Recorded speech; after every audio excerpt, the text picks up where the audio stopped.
Mantap, bertemu lagi akhirnya. Bertemu lagi dengan Gimana? super random. Dengan super random. Gimana kalian liburan? Kita udah Kita tahun kan baru. bikin udah tahun baru, jangan ngucapin tahun baru lagi dong. Udah tahun baru, udah lewat. Jadi teman kita Lutfi ini, kawan kita Lutfi ini, kan yang nonton sama yang dengerin kan juga kawan-kawan kita kan. Sobat gaul. Sobat gaul sama sobat random juga.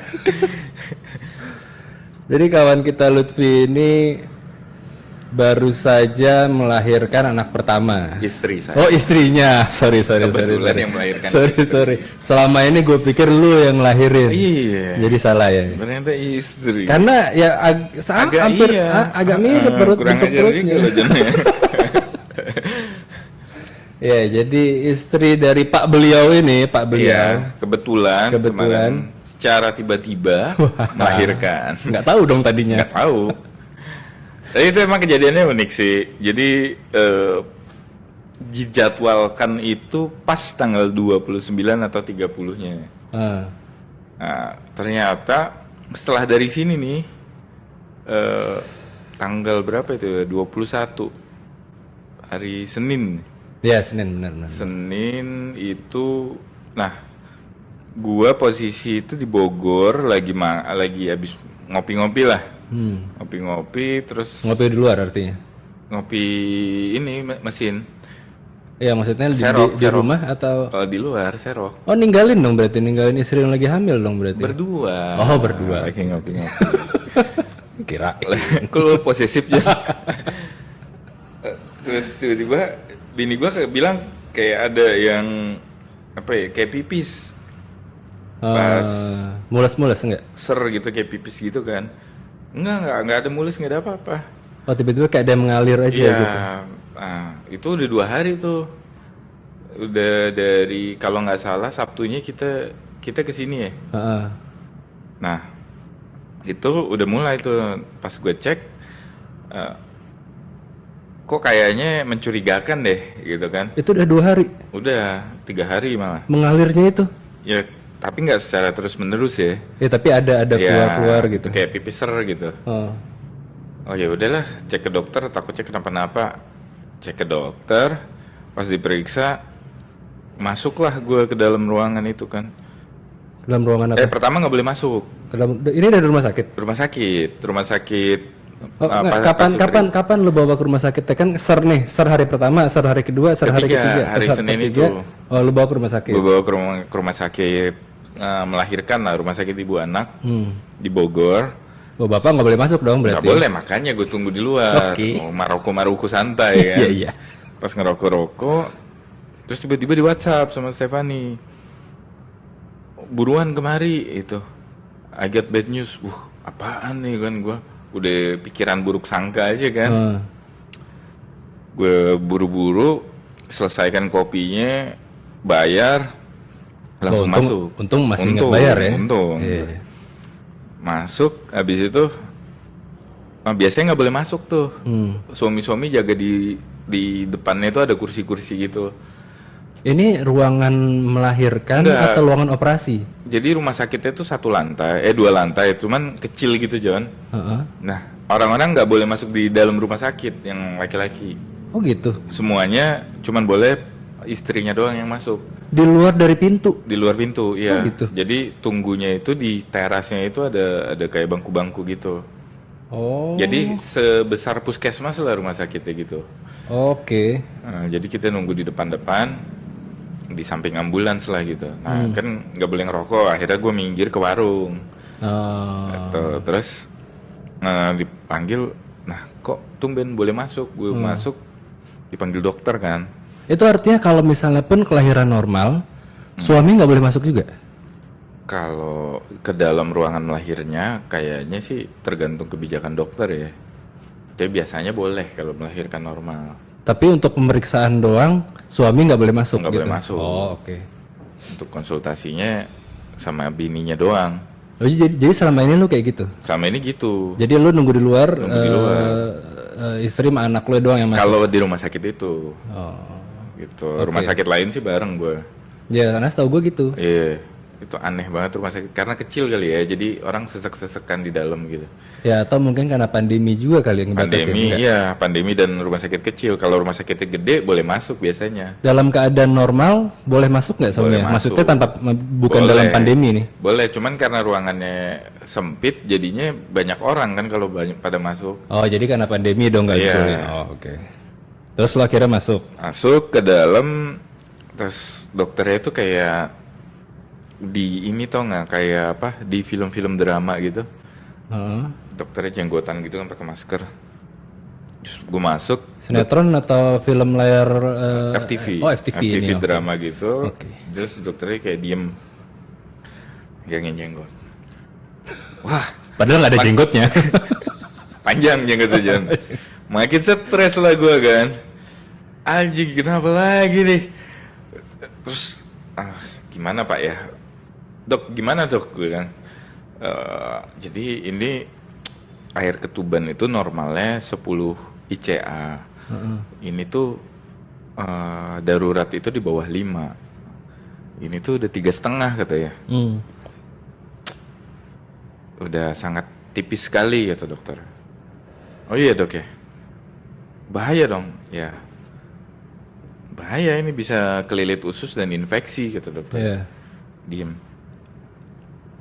Terus gue juga diem dong. Solusinya gimana gitu kan? Diem-dieman Terus, jadinya. Dok, apa solusinya ya? Untuk ngelahirin normal sih sangat bahaya sekali kata dokter ya. Untuk nunggu, takutnya air ketubannya keburu kering. Heeh. Ya, oke, diem-dieman lagi nih. Nunduk ya dokternya. Keluar abis itu lo diem-dieman abis itu keluar. Diam-diaman, akhirnya udah putus hubungan. Udah nggak ngobrol lagi. Selesai, udah gue blok. Terus akhirnya gue nggak sabar dong, gue bilang, terus kira-kira nih solusi dari dokter gimana? Ya udah kita tunggu maghrib aja. Habis itu kita langsung operasi. Habis itu kita buka bersama ya. Puasa tuh ternyata. Habis itu langsung tindakan operasi lah, ini 6:30 ini. Lahiran dok? Iya katanya. Emang iya udah bahaya banget pak. Oke kalau gitu gue ini deh ngomong dulu sama keluarga, gue bilang kan. Gue konsultasi sama ibunya segala macem, dan Stefani kan pengennya itu emang normal, pengen banget normal gitu, sampai ada perdebatan ya sesar itu lebih modern gini karena takut segala macem, kan banyak resiko kalau normal. Akhirnya tetap mau normal. Nah gue ngobrol dulu, gue takutnya Stefani nggak enak di situ kan. Gue bilang ya kita pulang ke rumah dulu, sampai gue disuruh buat surat pernyataan bahwa tidak ada tindakan medis dikarenakan pasiennya yang pingin berundingan dengan keluarga. Gitu, takutnya kan disalahin gitu kali ya rumah sakitnya. Iya. Menghindari tuntutan hukum lah ya. Menghindari polisi tidur tersebut. Betul. Akhirnya gue bikin surat pernyataan, setelah bikin surat pernyataan suruh pulang tuh. Pulang, habis itu tidur, terus bangunnya besoknya udah kita ngobrol lagi kayak biasa. Di-ignore gitu. Sesuatu nggak tanggung jawab banget. Pokoknya sampai rumah tidur aja. Gue capek banget deh itu, pokoknya udah gue mau tidur. Ntar aja lah lahiran bisa di-delay. Nah lo sampai rumah terus? Dan untungnya pas akhir tahun biasanya kan orang udah euforia, banyak kegiatan. Nah untungnya kan lagi pandemi jadi banyak yang di rumah aja. Jadi dokter-dokter juga pun standby, nggak ada acara juga kali dokter ya. Tapi dokter yang biasa lahiran itu kan konsultasi karena mendadak tuh di Bogor. Nah dokter yang biasa gue konsultasi di Jagakarsa itu udah CS-an, udah janjian kalau lahiran sama dia gitu. Oh itu lo pas yang mengalir itu di baunya Bogor. Di Bogor. Oh bukan, nggak sempet sampai bawa ke Jakarta? Enggak, karena pengen ngecek doang. Dan itu kebetulan deket rumah, dan kita lagi ngopi di tempat ngopi deket rumah gitu, jalan kaki. Oh oke. Jadi si dokter itu bukan dokter yang biasa lo konsultasi. Bukan, makanya gue bilang mau rundingan dulu karena gue nggak yakin mau lahir di situ. Soalnya biasanya lahir itu kan tergantung bini. Kalau bininya CS sama dokter biasanya dia sukanya sama dokter itu. Gitu. Nyaman-nyamanan. Benar-benar. Udah terlanjur nyaman ya kan. Sama yang dokter satu lagi dia nyaman sama dokter. Nggak bisa mengkhianati kelahiran hati. Gitu. Baper. Terus akhirnya ya udah kebetulan dokter yang itu. Jadi yang itu tuh mana? Yang dokter Jagakarsa itu tuh gue udah janjian nih. Jadi cek terakhir itu kan setiap hari hampir biasanya 2 minggu sekali. Sebelum kehamilan besar tuh 2 minggu sekali. Kalau nggak seminggu sekali. Nah ini udah seminggu 2 kali gue ceknya.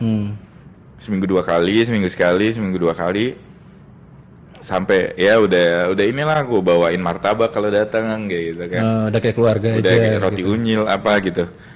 Nah, dia nggak bawain roti unyil kesini dari Bogor? Nah, lupa Jo. Oke. Terus pas itu dokternya bilang pokoknya ini minggu terakhir udah kita selesaiin semua karena saya mau pulang kampung dulu. Kampungnya di Palembang, satu kampung bapak gua. Mau pulang kampung dulu, nanti kita oh iya dok, ketemu lagi. Dia bilang dia itu balik tanggal 27. Dia jadwalkan lahir itu 29 sama 30, antara 2 tanggal itu standby. Nah udah tanggal 20 dia pulang, 27 balik ke Jakarta. Seminggu dia kan. Karena saya udah setahun nggak pulang, alasannya gitu. Itu berikutnya misalnya dia menjadi pulang setahun juga dia pulangnya kan. Berarti itu akhirnya pulang kampung lah dia. Oke dok, kita ketemu lagi tanggal 27. Ternyata tanggal 21-nya udah kejadian harus sesar. Si dokter ini nggak ada pas periksa terakhir itu air ketuban normal John. Itu kayak nggak nyampe seminggu sebelum itu. Iya gue ingat juga lo cerita lo waktu itu kan semuanya normal. Ini lahiran sekarang pun juga bisa, ya kan? Lo sempat bilang kayak gitu juga. Artinya semua kondisi fisik istri lo pada saat itu ada masalah. Ukuran bayi segala macam udah normal semua ya pokoknya. Tata letaknya pun udah estetika di dalam perut itu. Ya. Nah, ternyata kan Tuhan berkehendak lain. Akhirnya mau nggak mau sesar. Si dokternya itu yang udah gue modalin martabak segala macam itu pulang kampung. Gue bilang anjir. Tapi kan pulang kampungnya tanggal 27. Pulang ke Jakarta lagi, pulang kampung tanggal 20. Oh, pulang ke Jakarta lagi tanggal 27. Balik ke Jakarta lagi tanggal 27. Tanggal 29 lahiran janjian tuh. Oh, gue pikir iya. Oke. Gue pikir tadi pulangnya dia tanggal 27. Enggak dong, nggak bisa operasi dong. Iya, nggak bisa melahirkan. Berarti gue ngelamun dong tadi. Pokoknya dia udah jadwalin. Sebenarnya dia pengen tahun baruan di Palembang, cuman karena gue udah CS-an, akhirnya dia majuin tuh tahun baru di Jakarta. Oke. Terus ternyata dia udah pulang kampung. Udah pulang, besoknya mau brojol anak gitu. Akhirnya ya udahlah terpaksa cari dokter lain, padahal nggak pernah konsultasi sebelumnya sama dokter itu gitu. Cuma kan tadi lu bilang pas tanggal 21 itu adalah hari ketiga si air ketubannya itu mengalir. Bukan, hari ketiga dia merasa pipis-pipis. Nah iya, merasa pipis-pipis. Iya. Hari pertama lu nggak ngecek? Enggak, karena merasa itu tuh ngompol. Oke, biasa aja. Iya, gitu. Hari pertama kayak kok aku kayak pipis ya gitu. Dilihat, dicek. Kan pakai Softtek tuh, pakai panty-liner. Nah dicek nggak ada bening, nggak ada apa ya, pipis kali gitu. Udah dianggap biasa gitu. Nah, dan nggak ngerasa, nggak ada keluhan karena juga, ada sakit. Apa? Jadi cuman ngerasa ser doang kayak pipis. Oh ya udah loh, kok bertahan 3 hari. Nah mulai panik lah gue. Si dokter pulang kampung, akhirnya gue cek paling deket kan. Cek udah tuh, untungnya gue udah beres-beres baju semuanya, udah beres. Jadi 5 bulan pertama kehamilan tuh udah mulai nyicil beli-beli segala macam buat bayi. Beli baju, beli ini, sebulan sekali lah pokoknya, ada duit beli gitu. Sampai baju buat nginep di rumah sakit tuh udah disiapin di koper. Jadi untungnya udah begitu. Jadi tinggal pulang ke rumah, bawa koper, langsung ke ya, tinggal angkut aja, nggak perlu packing lagi. Nggak perlu packing. Tinggal berangkat.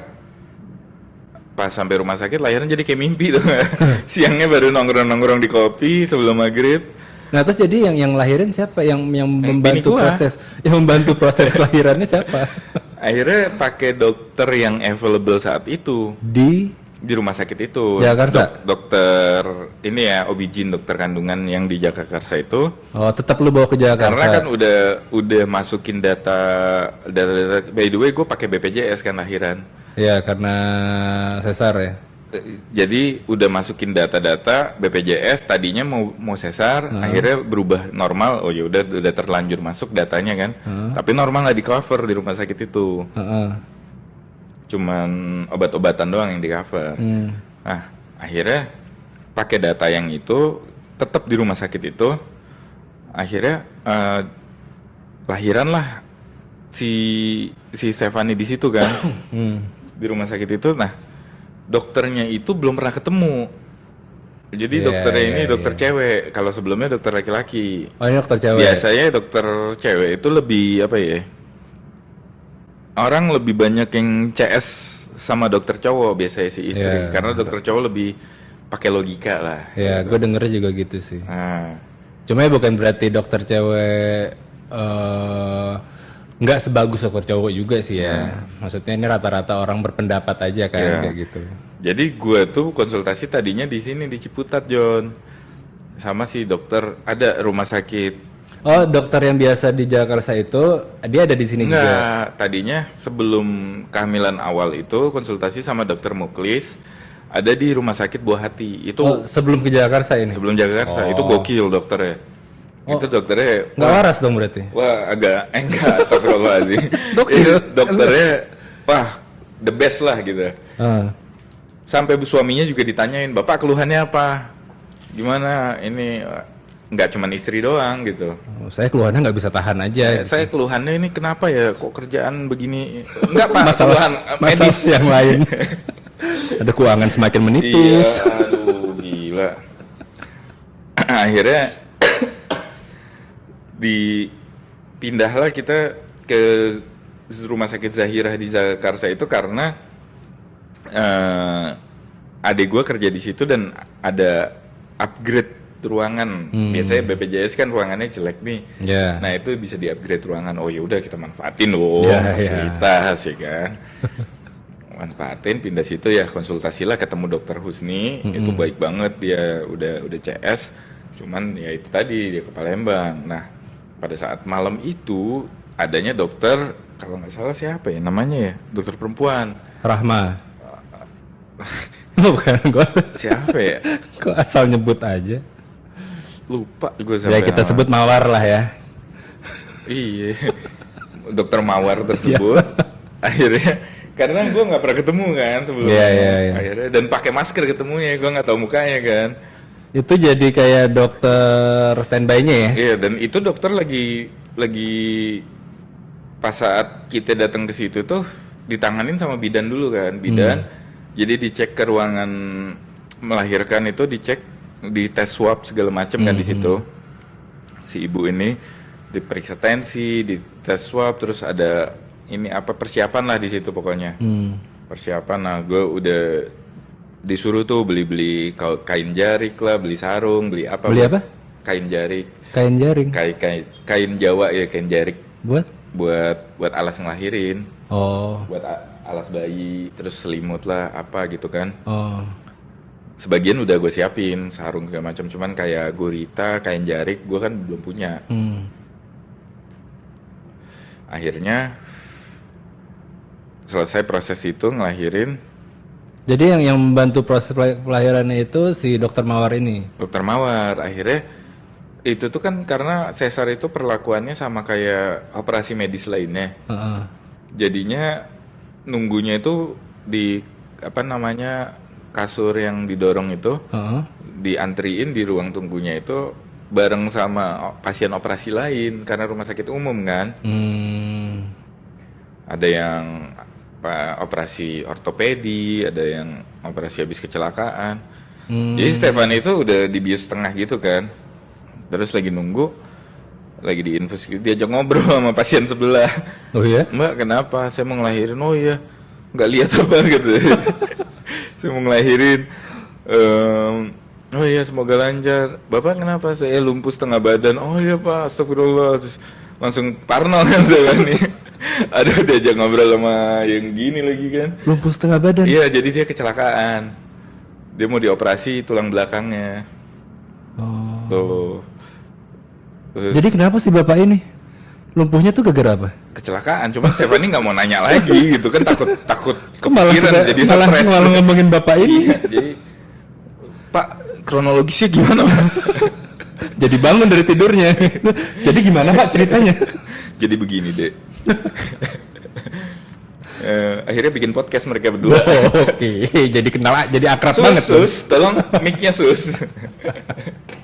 Jadi akrab banget. Akhirnya sampai sekarang ada channel YouTube dan lebih sukses kayaknya. Nah, setelah itu masuklah si dokter kan. Oh ya, ini dijelasin prosesnya gimana. Nah, gue nanya sama si dokter jaga, Dok, saya boleh masuk ke ruangan operasi nggak pas proses ngelahirin? Karena kan itu rumah sakit umum, akhirnya diputuskan nggak boleh. Emang biasanya kalau sesar boleh? Boleh. Itu sesar itu tergantung yang punya ruangan. Jadi si dokter itu ibaratnya yang punya ruangan. Oh, tapi kan sesar itu kan bius total kan? Maksud gue meaningless lah. Bius setengah badan, ibunya harus sadar. Emang ya? Iya, nggak boleh. Kan harus sadar juga John. Ada dibutuhkan unsur ibunya lah pokoknya di situ. Oh, sesar itu bukan bius total ya? Enggak. Kayak sunat.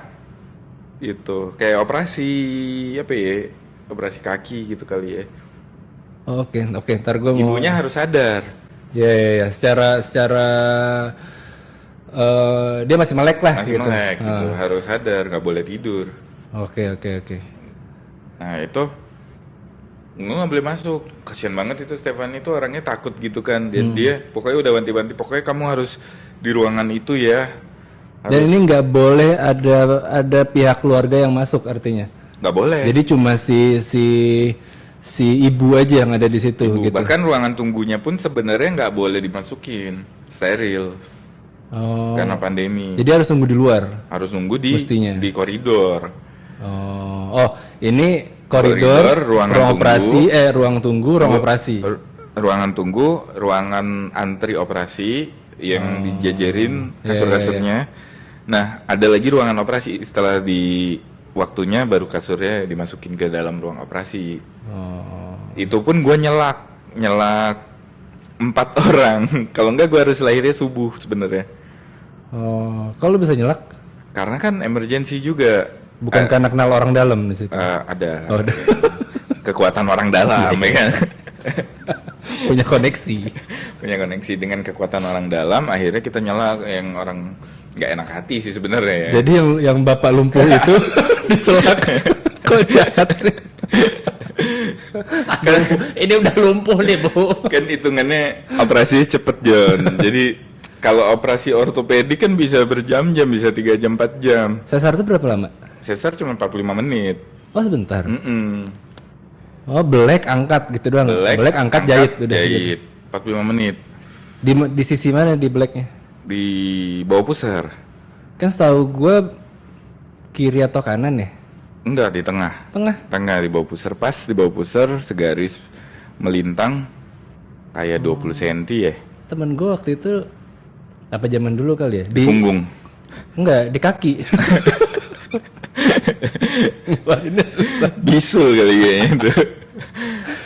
Enggak, temen gue nggak tahu dijahitnya gimana? Pakai laser atau jahit benang?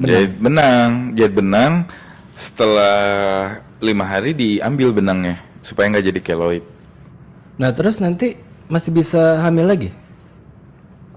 Masih bisa, cuman nunggu berapa tahun? Untuk normal itu nanti dicek sama dokter kuat apa enggak. Kalau enggak harus sesar lagi berarti. Kalau anak pertama sesar biasanya seterusnya sesar. Iya, temen gue kayak gitu. Dicek apanya? Kekuatan organ-organ tubuhnya sama bekas jahitannya kan. Kan ngeden kalau normal. Oh. gitu. So teman gue nggak salah waktu itu setidaknya harus nunggu 2 tahun lagi buat bisa hamil dan normal. Cuma kenyataannya akhirnya dia selalu sesar sih. Iya, kalau udah sekali sesar biasanya sesar terus. Nah terus abis itu kan udah nih kelar nih operasinya, anak lo keluar. Alhamdulillah keluar. Terus langsung teriak dia kan, woi satu-satunya kan anak gua nggak ada lagi yang operasi. Oh yang operasi sesar pada saat itu cuma lu doang. Dokter jaga di meja piket langsung, oh selamat ya pak, oh ya makasih dok, langsung gua dibeliin kopi sama gorengan satu ruangan itu semuanya. It's a boy gitu nggak? Enggak. Udah tahu. Langsung ada laser keluar deh, congratulations. Terus ada dancer gitu. Selamat. Terus kan udah tahu John, sebelumnya kan udah USG. Nah terus akhirnya lu masuk ke ruangan itu atau keluar terus lu ngeliatnya di ruangan lain? Enggak, akhirnya setelah kayak 10 menit dari nangis itu dibawalah bayinya kan, dibawa keluar ditunjukin. Nah habis itu gue disuruh ngikutin ke atas ke ruangan bayi. Di lantai 3 itu khusus persalinan kan. Oh nggak nemplok di ibunya? Enggak, kan ibunya dipisah dulu habis itu. Oh ini sebelum dijahit ya? Sebelum dijahit, ibunya dijahit, bayinya dibawa ke inkubator gitu. Buat diangetin lah, dicek-cek segala macam. Jadi di bawah itu cuma di stempel kaki. Biar nggak basi ya? Biar nggak basi, masukin kulkas. Dibungkus plastik. Habis itu dibawa ke atas, habis di stempel segala macam, bawa ke atas dong. Set. Gue lihat dong, diperiksa kan. Ini ya normal ya pak, jarinya 5, kupingnya 2, ada bolongannya, ada bolongan pantat, terus ada tangannya, kakinya 5, jarinya. Titiknya bolong kan? Titiknya 1, bijinya 2. Ya alhamdulillah normal semua ya berarti. Normal, alhamdulillah normal, semuanya dicek. Terus habis itu gue panik dong, jarinya tuh biru-biru gitu John, kakinya juga. Wah, Sus kok ini biru-biru? Oh abis di stempel pak. Oh iya syukur. Abis di stempel? Jadi cap. Jadi ternyata di surat keterangan lahir itu dicap tangan sama kaki. Oh buat nanti ngurus akte ya? Akta, ya. Oh ada gituannya di surat keterangan lahir? Ada. Tahu gue. Ada surat keterangan lahir, tapi nggak ada golongan darah surat keterangan lahir. Nggak ada emang. Setahu gue juga nggak ada. Akhirnya dicek golongan darah B. Oh ya benar anak gue bilang. Oh langsung diambil lagi, langsung diambil darahnya? Kok gue dulu enggak, pas imunisasi kalau nggak salah. Jadi setelah 4 hari itu imunisasi dia. Oh di hari yang berbeda? Iya di hari yang berbeda. Oh gue pikir di hari baru lahir diambil darahnya, buset dah ditusuk-tusuk aja udah. Langsung kita persembahkan. Iya, tusuk nih golongan darahnya ini sekolahnya nanti akan di sini. Udah ketahuan dari gambar sidiknya. Bintang kebalik, masukin bayi. Persembahan buat setan. Terus di hari yang itu dulu nih, kelarin dulu. Oke, lanjut. Di hari yang itu udah tuh gue bingung kan, gue nggak pernah punya anak tuh. Nggak pernah. Gue sama adik gue kan ditemenin sama si Tia.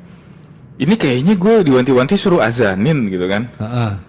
Ngapa bayinya langsung dibawa ke ibunya, terus nggak keluar, dibawa ke ruangan bayi langsung gitu kan. Gue ngazaninnya kapan? Udah ikutin aja gitu ya. Ikutin, ternyata pas di ruangan bayi itu dicek-cek segala macem, masukin inkubator, baru gue azanin di situ, tapi lewat bolongan gitu. Jadi nggak tahu, karena memang prosesi pada saat lahir pandemik, begitu bayi lahir langsung dimasukin ke inkubator, apa memang begitu normalnya gue nggak tahu deh. Kayaknya normalnya, karena gue lihat pun banyak orang lain yang lahiran langsung azanin nggak pakai apa-apa, langsung di samping kupingnya gitu kan. Iya cuma kan itu normal apa sesar yang lo lihat kayak gitu? Di foto sih. Oh azaninnya di foto? Di foto. Jadi foto bayinya diazanin. Ya maksud gue kalau kayak gitu gue nggak tahu ya, taunya gue kayak kalau kayak gitu kan kalau normal. Iya. Nah kalau sesar kan emang ada proses. Mungkin ya. Tapi dia memang udah saatnya lahir, cuman beda seminggu kan. Nah adek lu gimana dulu si suaminya ngazanin? Gue nggak nanya sih. Kalau nggak nanya. Ya mungkin emang kayak gitu kali. Akhirnya gue azanin. Masih ingat kan azan? Dia masih. Hampir komat gue. Kode komat di Sola ya kan. Udah selesai azan, nah udah itu gue disuruh balik ke kamar. Bayinya di situ. Bayi di situ. Balik kamar sendirian, adek gue pulang, oh ya pulang dulu ya. Udah nggak ada yang datang kan karena pandemi kan. Mungkin kalau hari biasa pun nggak ada juga yang datang. Sama aja dong. Jadi orang tua nggak ada yang datang, temen dan cuman adik gua sama suaminya waktu itu. Iya, ya mungkin pada takut juga. Pada takut ya kan rumah sakit umum. Terus setelah itu gua bengong dong di kamar. Ngapain? Pertama seneng dong, wah kirim foto ke grup ini kan gua foto dulu tuh. Habis selesai, anjing kok gue sendirian deh di ruangan ini. Gue juga bilang ke lu kan, gue nggak berani datang juga kan. Takut gue ke rumah sakit. Takut lah, rumah sakit umum soalnya kan. Kalau ibu dan anak mungkin masih oke lah. Tetap aja sih gue ke rumah sakit nggak berani gue. Maksud gue, ya rumah sakit, Vi. Maksudnya rumah itu sakit gitu. Maksudnya di luar itu orang berobat. Tetap orang berobat, mau itu bukan karena sakit atau bukan sekalipun bukan karena sakit gitu, tapi banyak virus walaupun itu bukan COVID ya, banyak bisa melemahkan imun gitu. Ya kita jaga-jaga aja kan. Orang gue juga mencet lift pakai knuckle. Habis itu lu ngupil dia pakai knuckle. Habis itu gue gini.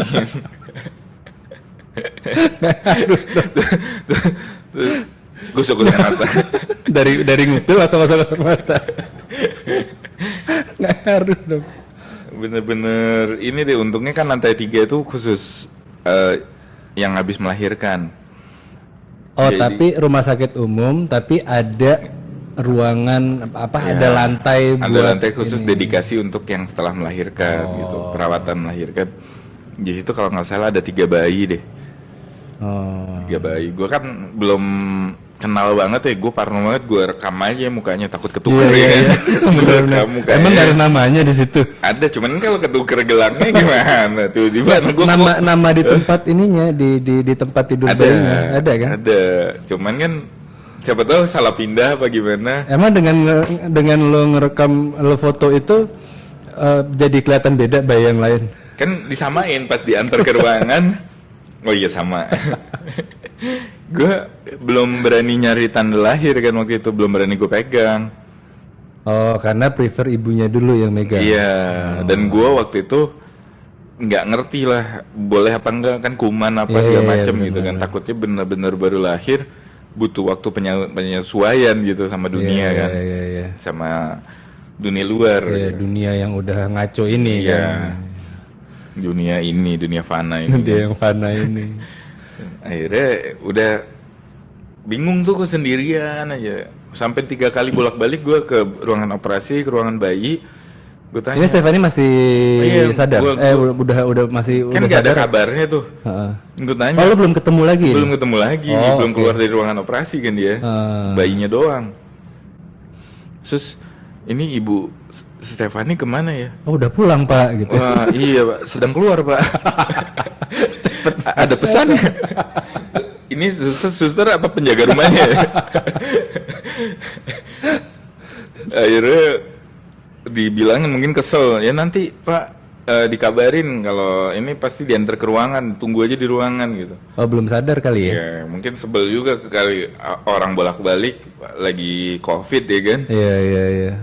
Akhirnya gue tunggu tuh, ternyata lama, Stefani sampai 2 jam setelahnya baru diantar ke ruangan. Terus malam itu juga bayinya diantar ke ruangan. Samperin ke Stefaninya? Pakai box gitu ya, dianterin. Tuh belum ada yang berani megang tuh. Akhirnya mencet tombol, dateng susternya kan, tolong ajarin gendong. Jadi beneran diajarin gendong bayi akhirnya. Iya?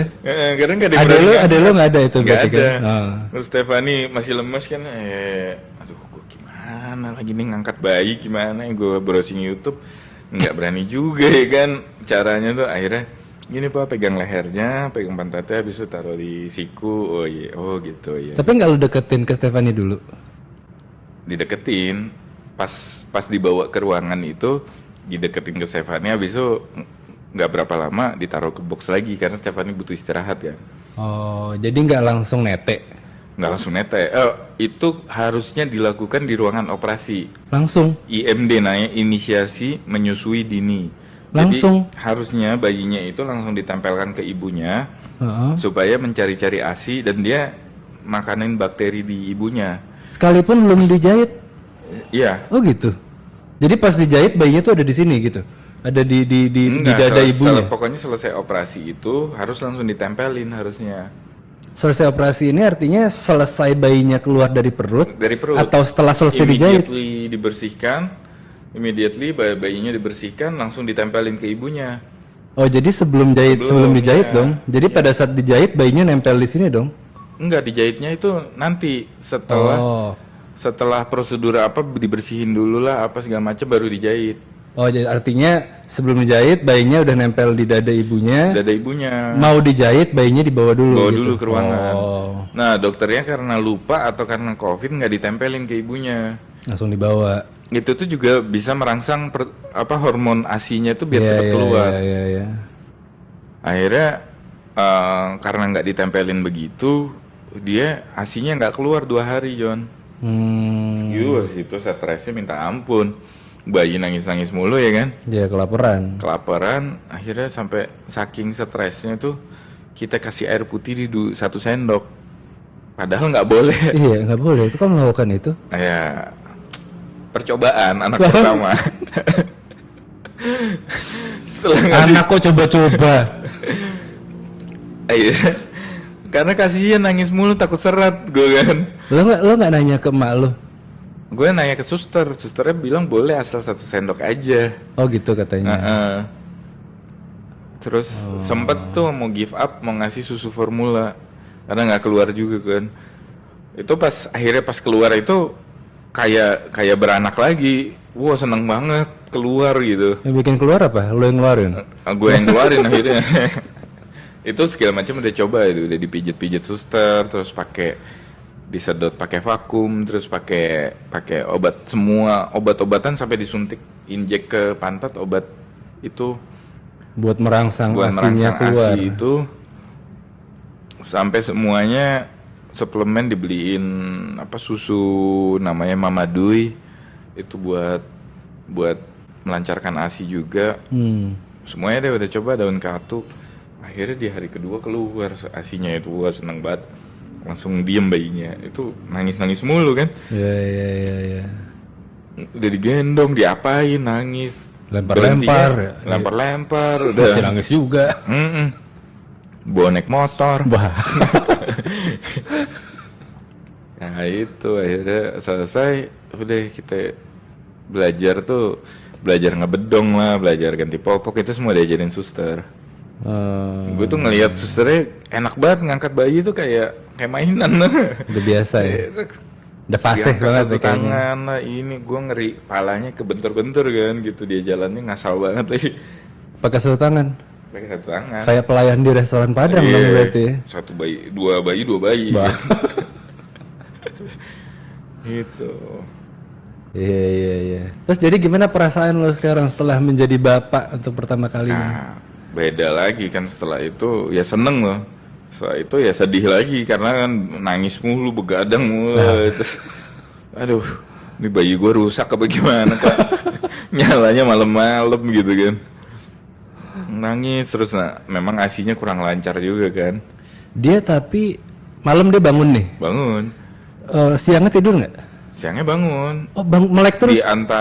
Di antara nangis itu, jadi bangunnya misalkan sejam, habis itu 2 jam tidur, bangun lagi sejam, 3 jam tidur. Emang tidurnya masih kayak gitu ya, belum panjang ya? Belum yang tidur terus gitu belum.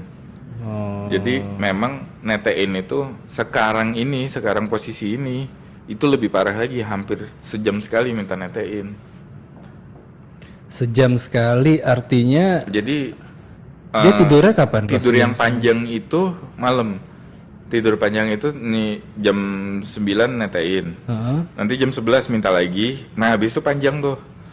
Sampai setengah 4. Oh itu lumayan tidur panjang tidurnya. Kadang jam 3, kadang setengah 4. Nah jam 3 bangun minta lagi, tidur habis itu kan.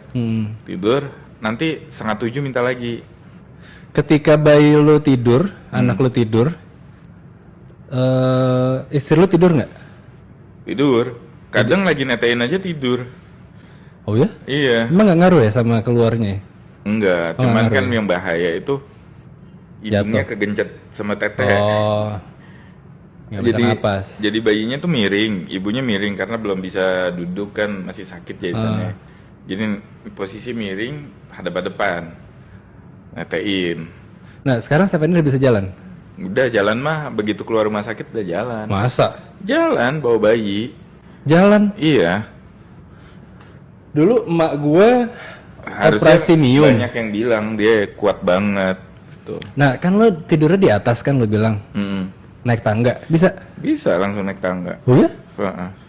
Wah tangguh juga ya berarti. Jadi dia niat sengaja kasurnya itu dibangunin sama dia kan, di rebahan bisa bangun gini kan, dibangunin supaya ngelatih dia bisa duduk gitu. Oh biar ngebiasain. Terus pas mau turun kasur, gue bantu gitu nggak mau, gue sendiri mau nyoba gitu. Ya ke kamar mandi dipaksain gitu. Soalnya mak gue waktu itu operasi mium kan, itu kan prosedur operasinya sama kayak sesar kan. Itu gue ngelihatnya aja di rumah setelah akhirnya pulang nih. Mungkin usianya kali John.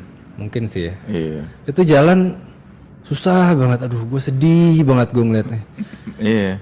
Ya sama kan kayak, makanya gue belum pernah ngelihat orang ibu yang abis sesar sih. Kegiatan di rumahnya gitu, karena kan ya gue nggak main-main ke rumahnya teman gue itu kan. Oh habis sesar, gue main dong. Cuma karena gue ya mungkin karena usia bisa jadi sih. Jadi jalan itu susah, jadi pelan-pelan banget. Terus naik tangga nggak bisa. Jadi saya turun. Bisa turun. Ini malah dari pegangannya terus ya. Dari pegangannya merosot. Nah jadi gue ngebayanginnya, makanya gue sempat nanya ke lo kan, udah bisa jalan belum? Ya untungnya sih udah bisa langsung kan bawa bayi. Habis itu gue bawa barang, dia bawa bayinya ke mobil. Check out kita. Bukan lo yang bawa bayi, Stephanie yang bawa barang kan? Enggak. Tega juga sih kalau gitu. Terus akhirnya pulang tuh sampai rumah baru berasa kan. Biusnya habis, kan ini biasa di rumah sakit diinfus kan. Berarti ada pengaruh. Tapi di hari terakhir dia minta dicabut infusnya buat latihan. Infus itu ada obat pereda nyerinya. Ya ada painkiller juga. Iya. Dicabut baru berasa tuh kayak sunat kan. Emang dia tahu? Emang lu tahu kenapa dia bilang kayak sunat? Emang dia tahu? Kayak kita sunat dulu. Pas keluar dari rumah dokter baru besoknya aduh. Kalau kena angin itu, angin nempel sarung, perihnya bukan main. Gua abis sunat itu pernah main ayunan jatuh pas dititit jatuhnya. Wah. Langsung itu berdarah jahitan. Asli ngaco lu. Langsung dikasih betadine itu teriak-teriak. Lu ngapain abis sunat main ayunan masalahnya? Iya kan bandel John. Kalau gue waktu itu abis sunat di rumah sakit kan. Di rumah sakit siang-siang nih, kebuka pintunya. Masih di dalam, kebuka pintunya. Anginnya kenceng banget. Waduh. Anginnya niup-niup sarung.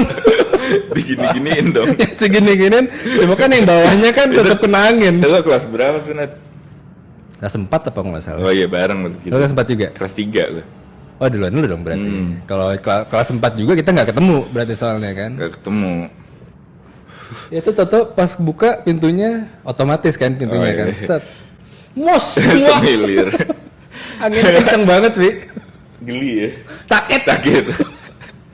Perih banget. Waduh. Tapi itu seru sih. Seru. Lu pas sunat di biusnya disuntiknya di titit kan? Di titit lah. Gua kira itu di total ya? Enggak di paha atau di pantat gitu kan. Pas mau gini, gue masih santai. Pas gini coloknya ke titik, cos gitu. Dan sunat itu yang sakitnya cuma pas suntik doang kan? Suntik 3 kali gue. Nah, gue lupa gue. Kanan, bawah, kiri. Yang nyuntik lo suster apa dokter? Lupa Jon, kelas Gak 3. suster dong. Masih inget loh ya. Dokter cuma guntingin doang. Iya kayaknya suster deh. Nah terus gue bukan di rumah sakit, di rumah Kitan. Jadi khusus sunatan. Emang udah ada? Zaman ada. dulu? Jadi itu nggak tahu dokternya buka sampingan, pokoknya rumah itu khusus buat sunatan. Kayak rumah sunat sekarang kan ada kan rumah sunat pernah lihat. Khusus buat sunatan pokoknya itu. Oh. Jadi ngantrinya sama anak-anak lain. Pas ngeliat kan orang pakai sarung, anjir. Ada bapak-bapak pakai sarung juga gitu Pak. Bapak. Aduh. Baru sunat. Keras. Alat. Ya gue di rumah sakit waktu itu. Nah gue sama kakek gue sunatnya. Kakek gue itu pakai kacamata yang model zaman dulu gede banget kan. Sambil bener-bener sambil ngeliatin gue sunatan, jadi bayangannya kepantul kan. Jadi gue bisa ngeliat nih. Bapak gue dulu juga pakai kacamata lah, kok gue gak kepikiran kan ngeliat itu. Kan lampunya terang banget Jan. Iya, lampunya terang banget. Mantul ke kacamata. Ditutup kan lo, ditutup pakai. Iya, gue ditutup gitu. Tapi kan gue bisa ngeliat dari kacamata kakek gue gitu. Dan dia nggak bergeming lihat terus gitu kan. Nah, lo dulu disuruh sunat susah nggak? Lo ogah-ogahan nggak? Takut nggak gitu? Enggak, gue pengen. Lo pengen justru? Gue pengen karena dibeliin Nintendo. Oh, banyak hadiahnya ya. Iya. Kok gue dulu agak ngeri. Jadi agak kayak membayangkan. Gue berpikir kalau makin lama gue makin sama aja akan sunat juga gitu kan. Nah, gue justru mikirnya dulu nggak usah deh gitu. Kalau udah gede lupa nih papa. Iya. Cuma kan itu kewajiban kan, kalau di Islam itu kan harus kan. Itu wajib ya? Itu wajib, sunat itu wajib. Cuma yang gue pikirin lagi adalah, kak gue kayak gini nih, gue dulu ogah-ogahan dan nyari alasan buat biar nggak sunat. Pokoknya udahlah nggak usah sunat aja lah kan. Ya gue nggak tahu influence dari mana kalau sunat itu sakit ini segala macam. Gue lupa dari mana. Karena temen-temen banyak yang bilang sakit. Ya kan temen-temen yang bilang sakit. Terus kalau punya anak cowok nanti gimana ngajak sunatnya nanti kalau misalnya gitu. Kalau lu kan mungkin kemarin sempet terbersit sunat aja langsung. Nah, itu juga bisa kan sebenarnya. Cuman kasihan kalau dia nggak bisa menikmati prosesnya gitu, dikasih hadiah segala macam kayak gue dulu. Kasih hadiah aja nanti. Ini hadiah kamu yang tertunda nak gitu. Ini kamu dulu disunat. Gue takutnya juga perubahan kulitnya masih berkembang segala macam ya. Mungkin nggak ada masalah, mungkin ada masalah gitu. Itu ngaruh nggak sih ke perkembangan? Gue nggak tahu sih ya, cuma maksud gue, lo tahu nggak ini ngaruh nggak ke disunatnya sedari baru lahir sama disunatnya nanti ketika udah SD lah gitu. Itu ngaruh ke perkembangan penisnya nggak sih? Nggak ada pengaruh ya, cuman gue takutnya kan. Ya, gue nggak ngerti sih bentuknya bakalan berubah apa enggak ya. Ntar aja lah, gue bilang dengan pengalaman yang sama aja sama kayak gue udah gitu. Itu jadi supaya dia juga yang udah pasti-pasti aja gitu kan. Ini ditewaskan aja bisa nggak nih? Iya. Masih hidup dia rupanya. Asapnya ke sini. Ya sih, cuma gue sempat kepikiran juga itu.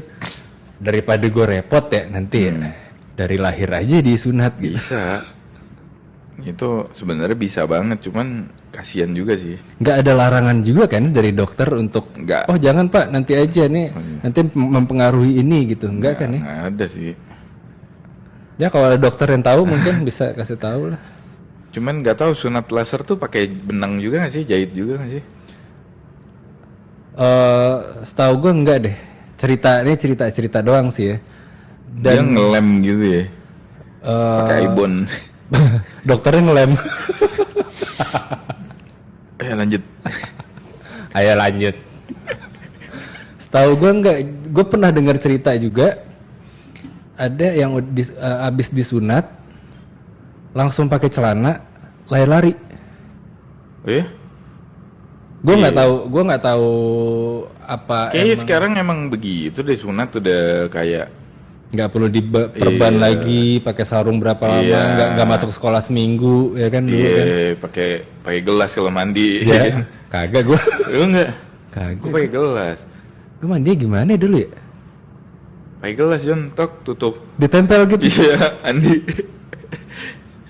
Kagak gue. Masa? Nggak mandi apa gue? Iya, lu nggak mandi mungkin. Gue yang jelas gue nggak pakai gelas, gue lupa tapi Dan gimana. itu gue sering banget berdarah dulu. Karena gue bandel kali ya, main-main apa segala macem. Berdarah karena jahitannya Karena ini jahitannya, kan. iya. Untung nggak lepas. Wah kalau lepas ujungnya, Lepas wah, balik lagi tuh, cut. jadi nggak tumpul. Nutup lagi. Ya.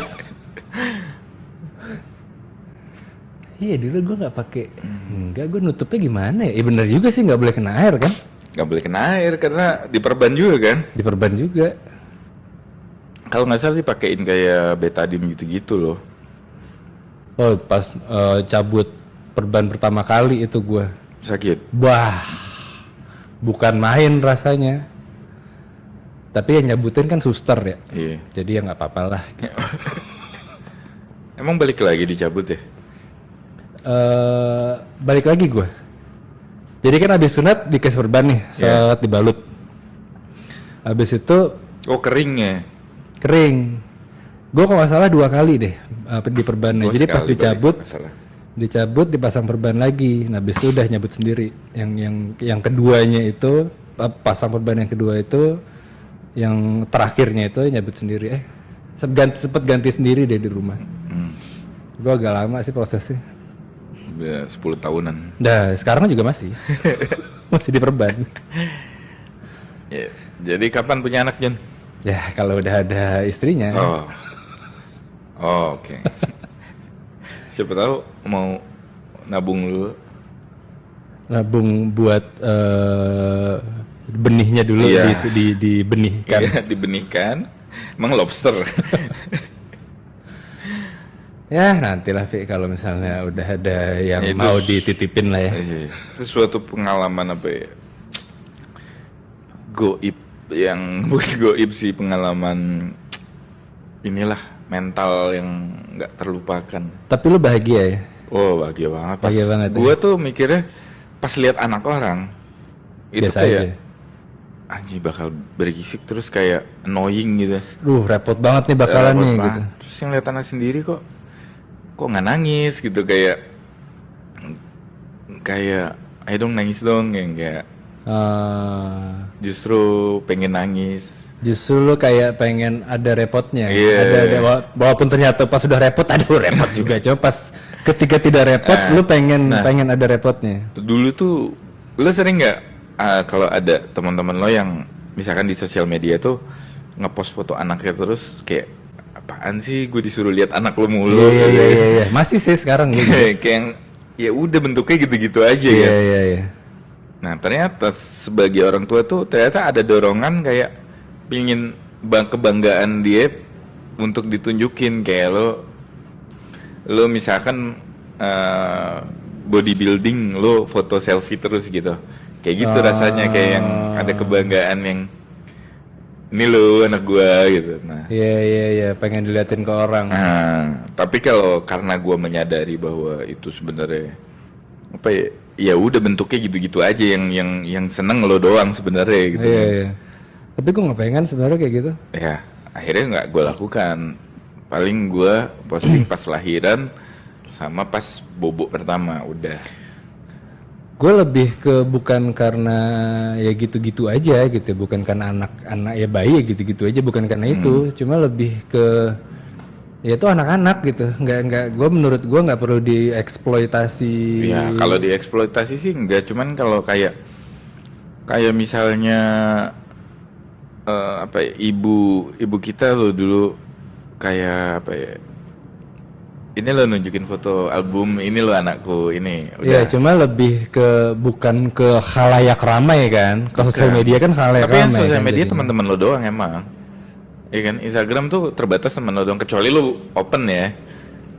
Ya kalau misalnya Dan lu approvein follow-follownya orang dagang segala macem gitu ya. ya kalau misalnya lu juga bukan yang di lock, Ya, bukan di private, makanya open ya. itu semua orang bisa lihat dong. Iya. Nah itu maksud gue yang kecuali kalau emang lu membatasi sosial media adalah privasi gue gitu. Iya. Kalau gitu mungkin masih oke. Tapi memang apa ya? Kayak gue lihat dan kasihan juga orang lain ngeliat, ya udah anak gue udah tahu mukanya sekali kayak begitu, ya udah sekali aja gitu kan. Paling ganti gaya doang kan, mukanya juga gitu aja. Gitu aja, bajunya doang yang ganti gitu. Tapi walaupun nggak bisa disalahkan juga ya tadi lu bilang kan. Ya itu kebanggaan. Dan kita nggak menyadarinya ketika kita melakukan itu, kita tuh refleks kayak bakalan nyangka orang lain tuh seneng ngelihat anak kita gitu. Karena kita seneng. Iya, benar. Padahal enggak juga gitu. Gue yakin kalau gue ngepost sehari 2 kali foto anak gue pun banyak yang merasa annoying juga gitu. Iya. Coba deh lo post. Iya, entar. Tampak samping, tampak depan. Ini baby lagi siang, ini baby lagi sore. Ini hidungnya. Iya. Ini pakai baju dari sini, ini pakai baju dari Bukalapak. Wah, nggak bermerek banget loh padahal. Tempat belanjanya yang di. Ini dari Ramayana. Terus ada juga temen gue yang dibuatin akunnya gitu. Iya itu ada sih. Yang what the hell, ini anak belum ngasih konsen dia buat. Iya terus dia nulisnya bareng sama mama gitu. Yang nulis kan juga mamanya. Itu juga misalkan di grup happy birthday ya buat Henry gitu. Misalkan anaknya namanya Henry. Happy birthday ya Henry. Terus dibalasnya thank you auntie, thank you uncle. Itu gue ganggu. Anak lo bisa ngetik. Tapi memang begitu sih sebenarnya caranya. Kalau gue sih emang begitu caranya apaan? Enggak, maksudnya cara dalam pergaulan tuh kayak begitu gitu. Thank you ya auntie. Cuma kan ya oke dalam pergaulan. Cuma kalau dalam rangka misalnya face to face nih. Face to face. Misalnya anak lo bawa. Terus gue ucapin selamat ulang tahun ya. Pasti ibunya bilang, bapaknya bilang, makasih Om Joni. Nah tapi itu dalam rangka untuk biar dia ngeh sama cara merespon kayak gitu. Enggak juga Jon, kalau setahun mana tahu dia. Ya cuma setidaknya, ya gue nggak tahu secara psikologis itu ngaruh atau enggak ya. Itu mah ibu ke ibu gitu, bapak ke bapak. Iya sih, cuma maksud gue berpikir itu masih ngaruh gitu dibandingin teks. Apa yang mau dicontoh gitu dari teks. Makasih ya Onti tadi lo bilang. Iya. Nih diliatin ke bayinya.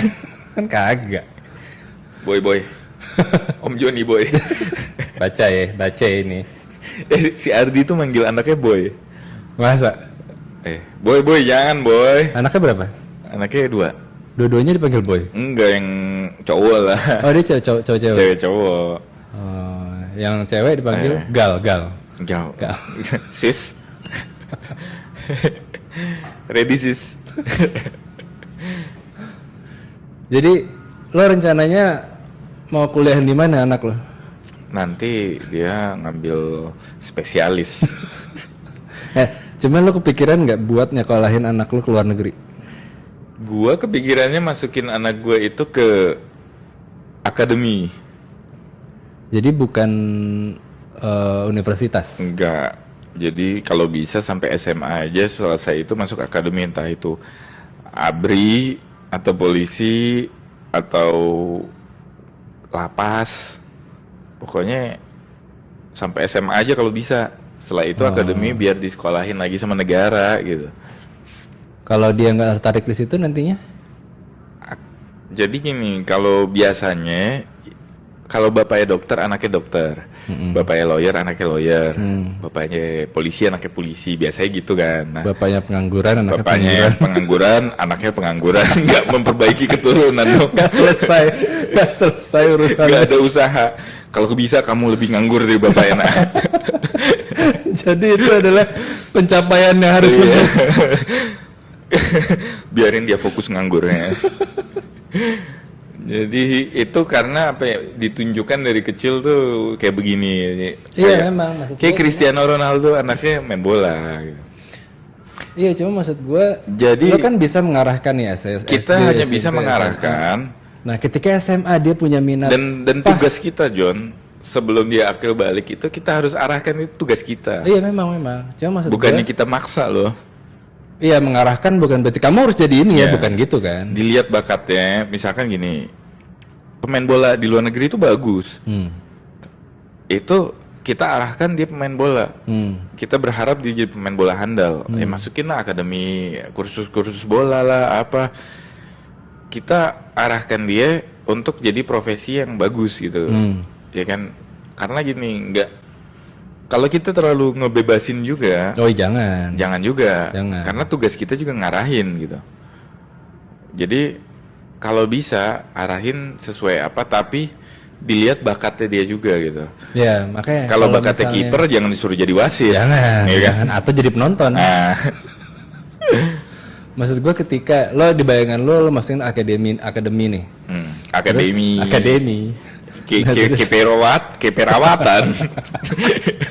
Atau dokter. Terus pas SM kan lo mungkin di masa SD-nya, SMP-nya sampai sampai SMA pertengahan lah lo masukin les-les nih. Kursus-kursus yang musik apa pokoknya yang ya kita kan nggak tahu kan dia maunya apa sebenarnya kan. Cuma kita masukin aja mungkin di tengah-tengah. Gue nggak betah nih, ngomongnya gue kan. Atau dia mau menemukan passionnya. Nah terus ternyata setelah dia lulus SMA, dia punya passion lain yang sama sekali bertentangan sama apa yang lo arahkan gitu. Kalau misalkan sekolahnya kejuruan, seperti misalnya dokter, terus hukum, nggak selalu menjamin sih, terutama dokter ya. Itu kan keilmuan gitu. Dia akan spesifik di bidangnya gitu.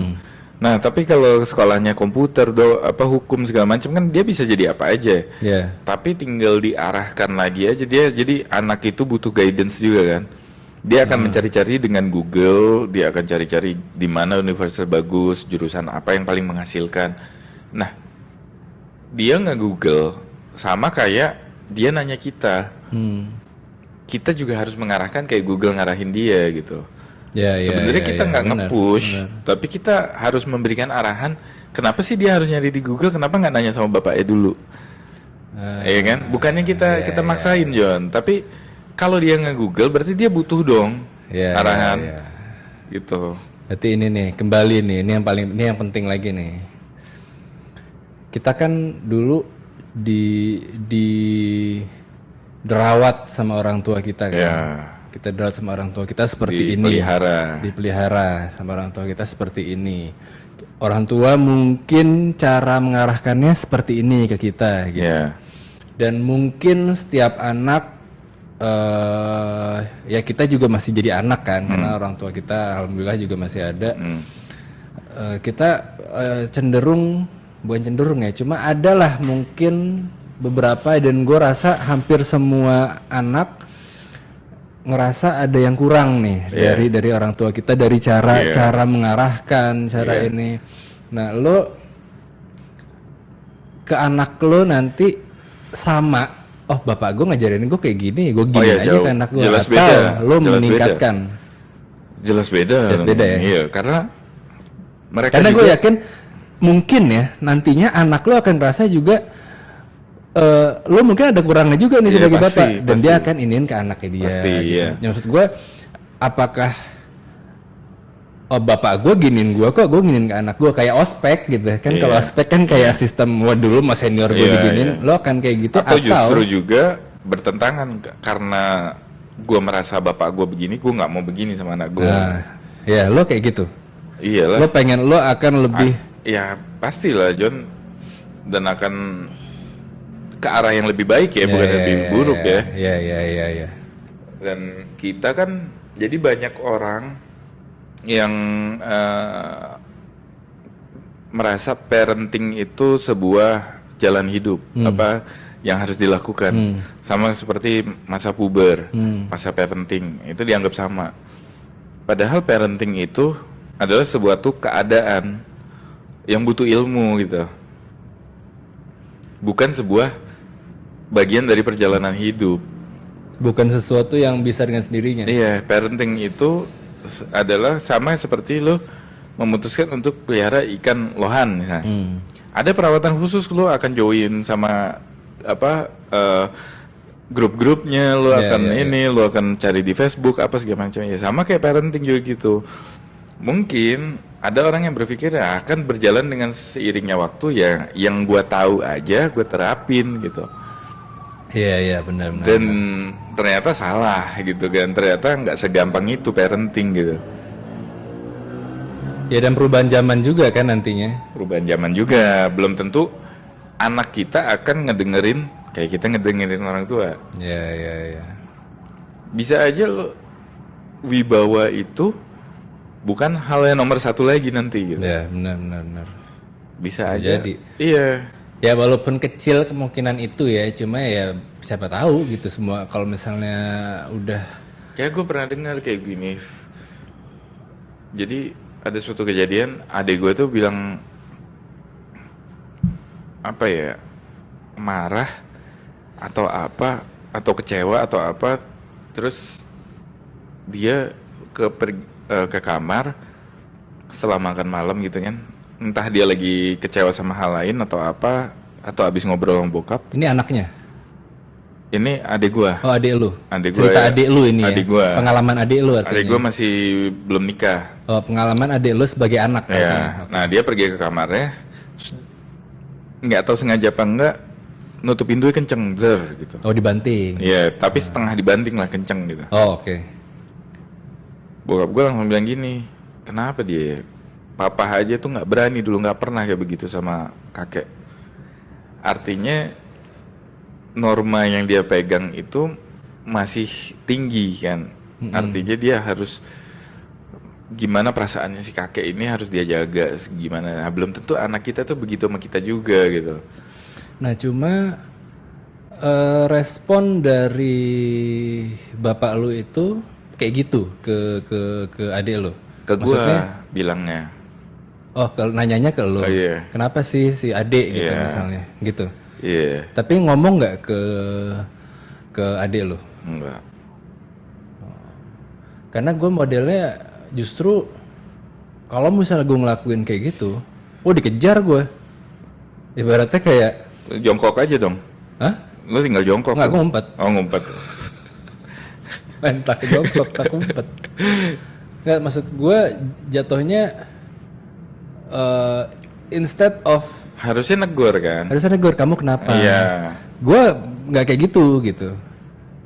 Gue, makanya itu yang pola-pola yang gue kepikiran yang pengen gue rubah nantinya. Sebenarnya norma-norma kayak gitu tuh wajib ditegakin, kayak orang bule pun gitu, kayak begitu anak kayak gini langsung dikonfrontasi kan. Iya. Lo nggak boleh begitu. Setelah dia keras, habis itu baru lunak. Lunak kan? Gue nggak ada sisi lunaknya. Oh, garis keras terus. Garis keras terus. Makanya ya yang dulu kita pernah ngobrol juga nih off air ya, tapi ya waktu itu kita ngobrolnya. Yang dimana masa-masa orang tua dari orang tua kita mungkin lebih keras lagi. Oh iya. Orang tua dari orang tuanya orang tua kita lebih keras lagi. Lebih keras lagi. Semakin melunak cuma sesuatu yang mungkin menurut kita keras sekarang dari perlakuan orang tua kita ke kita, itu mungkin orang tua kita lebih ngerasain lebih keras lagi kan. Dan mungkin secara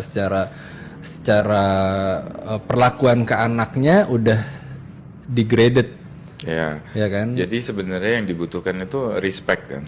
Respect. Bukan yang apa fear. lo bilang cerita lo? Bukan ketakutan. Ya, bukan fear. Apa lu bilang waktu itu?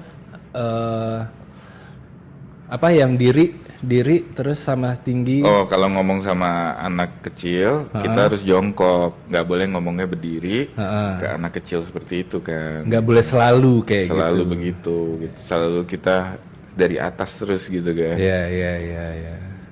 Jadi harus sesuai juga. Kadang-kadang ada banyak yang kita bisa curhat sama teman, tapi sama orang tua tuh nggak bisa diomongin. Iya. Gitu. Karena sebenarnya apa ya? Ya berat sih jadi orang tua. Kita harus ngarahin. Bebannya gede banget. Kita harus ngarahin, tapi kita satu sisi juga nggak mau terlalu jauh. Iya. Sedangkan kita harus membatasi juga. Kalau nggak nanti anak kita yang ngelem kita bolehin gitu kan. Padahal cuma ngelem kertas doang kan. Iya, padahal. Kamu ngapain megang lem? Lemnya lem ini lagi lem kertas yang glukol. Glukol. Ya itu jadi ya makanya tadi gue tanya ke lu juga, apakah gimana sih lu ke anak lu nanti, karena menurut gue marah itu perlu loh, di luar dari banyak anak tuh jangan dimarahin ya, nggak bisa gitu kalau misalnya selalu dikasih apa aja ya. Orang bule aja marahin gua anaknya gitu. Nah itu dia, cuma setelah marah apa yang kita lakuin itu kan yang jadi persoalan kan. Tegas tuh wajib buat anak, wajib. Cuman jangan menjadikan fear tadi yang lu bilang. Terus menerus 24 jam posisi dia itu harus takut terus sama kita gitu. Harus nurut terus gitu demi ketenangan kita. Kita nggak mikirin anak, yang penting kita tenang gitu kan. Kayak dulu nggak boleh bercanda, kalau gua lagi bokap gue nyetir gak boleh bercanda di mobil, berisik, bapak nggak bisa nyetir. Padahal sebenarnya harusnya kita ngalah juga, namanya anak-anak pasti bercanda gitu, tapi jangan over, dibilangin bercandanya itu. Atau ngebilangin. Bercandanya tuh batasnya sekian. Tapi bercanda biasa itu hal yang wajar loh gitu loh. Jangan sampai lo nggak ada interaksi sama orang lain gitu loh. Itu yang lo penting. harus diem, harus takut terus, nanti lo juga keluarnya ke sosial, lingkungan sosial lo tuh bukan orang yang biasa ngeluarin pendapat gitu. Karena berpendapat itu dibatasin di keluarga. Karena pendidikan dan pengalaman terdekat anak itu kan keluarga kan. Jadi kalau misalnya dari keluarga aja udah dibiasain untuk takut ngomong, gimana kalau keluar gitu. Ya walaupun sebenarnya kalau gue lebih cenderung ngomong di luar dibandingin di rumah ya. Lalu di rumah berarti jarang sekali ngobrol ya sama orang tua lo? Jarang sekali ngobrol. Bahkan dulu pernah temen gue ada yang main nih. Wah rame gue. Ada temen gue, canda sama temen gue gitu. Terus emak gue nanya, kok Henry kalau misalnya di rumah diem, tapi kalau ada temennya naik ke lo? Ya naik gue. Ya pada saat itu gue nggak tahu ngejawab apa ya. Maksudnya gue belum sepaham ini gitu perjalanan hidup gue gitu. Ya gue sedih juga jadinya gitu. Jadi berusahalah gue untuk ngobrol. Sama nyokap nggak deket juga. Biasanya nyokap anak cowok kan deket sama nyokap. Nyokap lebih dekat, cuma nggak sedekat itu juga. Nggak gitu. Cerita. Gitu. Gue kalau cerita soal anak, soal istri ke nyokap gitu. Banyak hal yang tabu di rumah gue itu. Oh iya. Jadi ya banyak keterbatasan yang akhirnya gue memilih untuk ya udahlah mendingan gak usah diomongin gitu, mendingan ngomong ke temen aja gitu. Nah cuma waktu itu pas akhirnya emak gue nanya kayak gitu, gue berusaha untuk ngobrol nih, berusaha untuk keluarga ngobrol bercanda. Cuma karena udah terbiasa enggak, jadi lama-lama ya kalau sama temen gue lebih natural, kalau ini gue lebih dibuat-buat, yang akhirnya gue berhenti untuk melakukan itu, dan akhirnya ya udah kayak gitu lagi gitu. Ya cuma ya itu yang jadi pelajaran gue nantinya yang nanti ke anak. Ya walaupun gue nggak tahu nih akan bisa nggak nerapin atau enggak, cuma itu di bayangan gue akan gue pengen kayak gimana sama anak gue. Tadinya bahkan sebelumnya gue berpikir gue nggak mau marahin anak. Cuma nggak bisa kan ternyata. Karena lo harus ngebentuk. Harus ngebentuk. Tanggung jawab kita kan. Ya. Sampai sebenarnya kalau anak laki-laki sampai akil balik ya. Kalau anak perempuan sampai dia kawin. Ya. Itu yang ya tantangan jadi orang tua lah nanti. Iya. Karena buat lu udah dimulai nih berarti. Udah dimulai dari sekarang. Gue aja gue kadang kalau kesel nangis mulu gitu kan. Ngomong kalau nggak diem nanti papa tinggalin di pasar ya. Lu ngomong kayak gitu. Padahal nggak ngerti juga. Dalam hati gue, wah itu udah menimbulkan rasa takut juga ya. Kayak yang sebenarnya nggak boleh gitu. Iya cuma kalau kita dulu sering ditakutin kayak dikunci kamar mandi. Kayak misalnya nggak dikunci kamar mandi? Oh sering. Iya kan. Kunci terus lampu dimatiin kalau udah parah. Wah iya benar-benar matiin kan dari luar. Kalau nggak berhenti nangis matiin ya. Dulu saklarnya di luar kan. Terus kita tuh sering ditakutin kayak diem kalau nggak diem nanti diculik sama om itu loh. Padahal nggak kenal kan. Iya. Sering nggak lu? Iya, benar. Lihat tuh om yang berewokan tuh. Iya. Nah, gue pernah lihat video di YouTube. Nanti kalau makannya nggak dihabisin nasinya nyamperin. Ditakutin gitu kan. Iya. Jadi di video YouTube tuh ada kayak di Latin juga tuh kebiasaan kayak begitu juga. Nanti kalau nggak berhenti nangis, tapi bahasa Espanyol. Ya. Ya habla Espanyol. Nanti di ini loh diambil sama om itu, padahal nggak kenal gitu kan. Terus banyak kayak orang bule yang nonton gitu yang kayak komen, kok bohongin anaknya gitu kan, ada yang translate gitu kan. Terus kenapa kok bohongin anaknya gitu? Terus emang kenal sama om itu ya? Ternyata di kebudayaan kita itu biasa begitu bohongin anak dan nakutin anak. Orang bule itu nggak pernah ngebohongin anak dan nakutin anak gitu loh, orang Amerika. Itu yang komen orang bule. Orang Amerika. Ngelihat video orang Indonesia. Enggak, video orang Latin ya sama kebudayaannya kira mirip-mirip. Mereka melakukan itu juga. Gitu, nakut-nakutin gitu kan. Iya, cuma ya itu dia sih, yang penting ya gue nggak tahu sih kalau masalah nakut-nakutin dengan nanti ini loh. Kalau misalnya marahin mungkin masih bisa diatasi dengan dibaik-baikin lagi gitu. Asal langsung ya, jangan sampai pernah pacaran John sama udah kuliah nih. Lagi jemput kan cewek gue waktu itu, mantan gue. Lo ngejemput tapi dia jemput? Gue jemput. Lo jemput? Lagi jemput di luar dong. Dia lagi berantem sama ibunya, awkward situation gitu kan. Iya, lagi inilah pakai perang mulut gitu. Kamu kalau ngelawan nanti tak usir dari rumah lo katanya. Gue tunggu di mobil. Gak enak. Itu udah gede masih diancem gitu kan. Ya ada sih orang tua yang kayak gitu, Vi.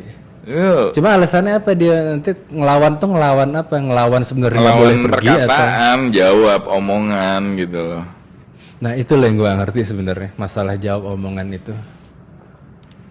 Itu kan pendapat ya sebenarnya. Ya kamu kan kok pergi terus sih gitu. Oh iya mungkin kalau iya kan aku kesini mau ke mall mau jalan gitu. Kamu kan gini. Kamu tuh kalau ngelawan nanti tak usir lu dari rumah. Udah gede, udah kuliah, harusnya udah usia nikah gitu kan. Ya cuma ya mak gue sih terutama bapak gue nggak terlalu iniin. Mak gue juga masih kayak gitu sampai mak gue tuh masih nyariin gue sampai kerja. Jadi pernah nih waktu itu ya mak gue agak ini sih over worried kali ya. Gue memaklumi cuma nggak usah kayak gitu. Jadi gue kerja apakah dulu. Karena sempet dari lulus kuliah itu sempet dibebasin abis itu karena beliau udah mulai tua jadinya nyariin lagi. Nggak pernah sebebas itu. Masa? Nggak pernah sebebas itu. Jadi emang ya dulu gue zaman SMA aja keluar susah. Iya. Dan akhirnya pernah dulu pas zaman udah kerja nih gue. Udah kerja di perusahaan logistik itu. Terus itu kan shift gue kerjanya. Nah kebetulan ada shift malam dan itu gue harus ke bandara. Nah tapi yang kerjaan. Nah itu dia. Gue pas balik nih jam 12 tuh waktu itu. Balik jam 12 itu dari bandara. Lo nggak pernah ngabarin kali John? Ya gue kan emang masuknya udah malam, masuknya udah sore. Jadi pulangnya otomatis malam gitu. Cuma emang biasanya jam 12, jam setengah 1 deh gue udah sampai rumah. Nah ini setengah 1 belum sampai rumah. Nah cuma ini udah kerja, maksud gue ini posisi udah kerja gitu, bukan masalah nggak ngabarin ya. Sebenarnya worry-nya terjadi apa-apa dengan diri lo. Nah gitu. Iya cuma kan maksud gue nggak perlu kayak gitu. Ya wajar kalau misal, dan gue cowok gitu. Iya. Kalau misalnya cewek, ya lo kalau misalnya ke pacar lu pun juga akan kayak gitu kan, lo akan nanya. Iyalah. Kan? Buat gue itu wajar. Cuma kalau misalnya ya gue cowok udah kerja, usia udah senja, cuma ya masih gue agak. Kalau gue paling dinasehatin, kalau nah kamu tuh kalau pulang jangan malam-malam, besok-besok. Tapi itu main kan urusannya. Iya. Ya gue kan kerja. Iya sih. Ya cuma gue nggak itu gue nggak tahu kalau misalnya ternyata terjadi di gue nantinya gue punya anak perempuan nih misalnya gue jadi over ke laki sih mungkin. Ini kalau kayak gue sekarang nih dicariin lagi karena punya anak kan. Jadi kemarin yang gue ke kawinan alam itu pulangnya malam karena acaranya aja telat baru mulai jam 8 malam resepsinya. Itu jam 9 jam 8 itu nyokap gua WhatsApp. Nah, kamu di mana? Kalau udah selesai acara langsung pulang aja. Nah, gue bilang terakhir itu kayaknya gue dicariin begini pas SMA deh. Cuma pada saat ini kan lu dicariin sebagai bapak. Iya, kasihan bini gue. Yeah. Padahal bini gue udah bilang gue bakal balik malam karena acaranya baru mulai nih. Si mempelai wanita baru datang jam 8 gitu. Ya mungkin malu lebih nyariin lu itu lebih karena ngelihat dia sebagai ibu juga gitu. Iya sendiri. Memposisikan dia sebagai ibu. Dan ya dia kan nggak mau nggak mau kasihan gitu kan. Iya. Nggak mau sendirian nungguin gitu. Cariin gue, wah anjing, balik lagi ke zaman SMA.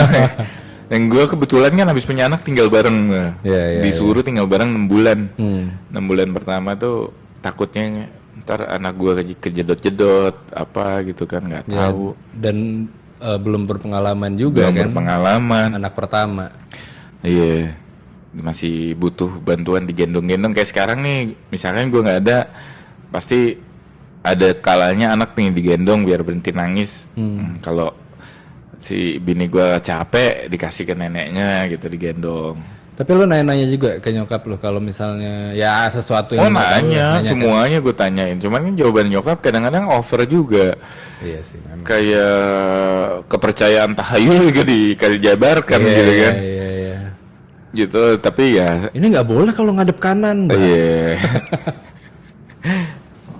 Terus segala macam. Jadi nyokap gue juga pun bukan berarti dia 100% bener dalam ngegedein bayi, karena kan mungkin nenek gue juga salah gitu kan.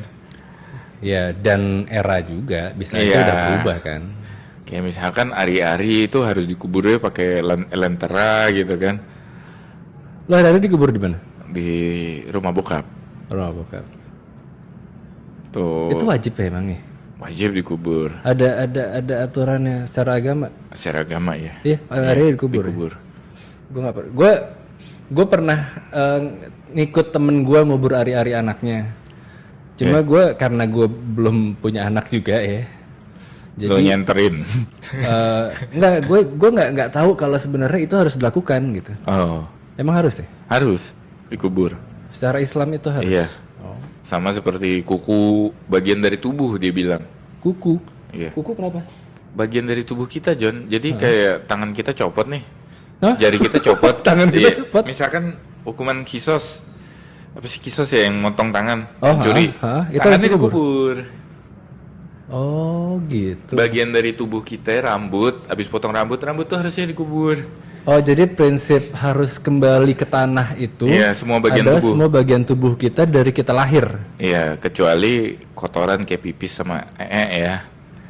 Ya, itu kan olahan ya. Olahan tuh, hasil limbah. Hasil limbah. Iya. Lo udah botakin? Enggak, belum. Kapan? Katanya Stefani nggak mau dibotakin. Jangan, botakin. Dia nggak mau. Jangan. Kenapa? Rambutnya tipis. Nah, itu mitos juga katanya. Enggak beneran kalau itu. Katanya mitos juga. Jadi ada medisnya juga masalahnya, setahu gue. Jadi rambutnya itu kan asalnya dari dalam tubuh kan, dari dalam tubuh, dan itu. Tapi kan kalau numbuh, John, dibotakin nih, dipotong dong. akarnya tetap sama dong. Lu tanya-tanya sama Ade deh. Ade Angga. Dia ahli potong rambut. Enggak. Kalau ahli potong rambut kan cukur. Oh ya, tejo ekler. Enggak, si Kayla. Iya. Mereka bersikeras nggak mau botakin. Oke. Nyesel. Akhirnya si Elma dibotakin. Sekali aja dibotakin. Tapi lu tanya-tanya deh, gue setahu gue nggak wajib dibotakin, tapi sebaiknya dibotakin gitu. Biar di usia? Nah itu gue nggak tahu. Itu yang gue nggak tahu. 17 tahun. Bisa. Atau ketika dia masuk kuliah kan harus di ospek. Gue rencana gue sekalian akekah sekalian botak. Akekah tuh 7 bulan ya? Akekah itu terserah. Oh akekah tuh, iya akekah terserah ya. Semampu lu ya. Semampu ini ya. Kalau akekahnya bisa setelah 30 tahun gimana? Nggak apa-apa John. Sudah dewasa pun akekah nggak apa-apa. Cuma kan dia harus ospek dulu nanti. Ospek kan dibotakin. Udah botak duluan. Iya. Pas dia ospek lah. Baru gondrong habis itu. Ternyata rambutku seperti ini. Nggak cuma itu Fit, nanya-nanya deh ke itu deh. Takut jelek kata teman nih. Agak, justru kalau misalnya nggak dibotakin, ya nggak tahu lu nanya-nanya. Gue nggak paham banget, cuma takutnya nanti kalian berdua tuh nyesal gitu kalau gue berpikiran akan membotakin, tapi gue berpikir dulu gimana caranya ngasih celah nih ke bini gue biar botakin itu anak gitu. Ketemuan nggak Made. Nggak bakal bisa orang lain ngomongin. Tetap aja dia bilang enggak ah. Nah, gue ngasih celah misalnya lagi tidur gue potong separuh. Gitu. Colongan. Nggak maksudnya biar mereka cerita pengalaman dia. Gue inget banget mereka gue sempat bilang botakin. Iya. Cuman dia bisa aja dia bilang enggak, tetap aja nggak mau. Nah, gimana? Cuma nanti ya nggak tahu kalau masa akhirnya kayak gitu ya udah akhirnya metode colongan lu ya silahkan. Cuma maksud gue dia potong tengah-tengah ya gitu kan. Loh ini kok ada jalan setapak. Kepencet lagi. Ya maksud gue mereka akan cerita gitu pengalaman goib. Ada cerita sebelumnya ini. Jadi begini ceritanya. Mereka ada pengalaman ya mesti dibotak. Ada lah mereka pengalaman. Kali aja jadi ngerubah pandangan dia. Jadi landasan. Tapi gue nggak tahu sih. Gue salutnya sih, ya maksudnya dia nggak kepikiran mau ketemu teman-teman apa segala macam, ya fokusnya anak aja gitu. Stefani. Dia. Ya. Pilihan dia sendiri. Gitu. Ya walaupun nanti mungkin ada aja momen dimana dia bosan pengen keluar, nah disitulah lo yang benar-benar ngurus anak. Kayak gue ngerasain dari pas hamil pun dia udah kayak sayang banget sama anak ya, karena gue pernah dengerin dia ngomong sendiri dari luar gitu kan. Dia orang ngapain? Ngomong, gue buka, gue kira teleponan, gue lihat. Tadi lagi curhat sama anaknya, dia nanti mama tuh gini. Kamu ya diajak ngobrol. Bagus dong kalau sayang gitu. Berarti sama anaknya. Iya bagus kayak gitu berarti. Excited ya berarti. Dia terus kayak, tapi kadang-kadang stres juga sih, nangis mulu, terus bandel kan, kayak di bedong nih, wah dibongkar gitu kan. Anak-anak. Dia kuat banget John ngebongkar. Pokoknya gue udah cari ke bedong kanan atau ngebedong tengah, yang mana yang paling kenceng gitu kan. Bedong itu apa sih? Bedong itu apa sih? Dibungkus pakai kain jadi kayak lemper gitu. Jadi, iya. Jadi kelihatan kepalanya doang. Iya, kepalanya doang bongkar Terus kalau nangis tuh palanya dikebelakangin, terus badannya tuh digituin. Lo kayak gitu kali dulu waktu kecil. Terus kakinya nendang bag yang kayak nakal banget kalau dipegang tuh.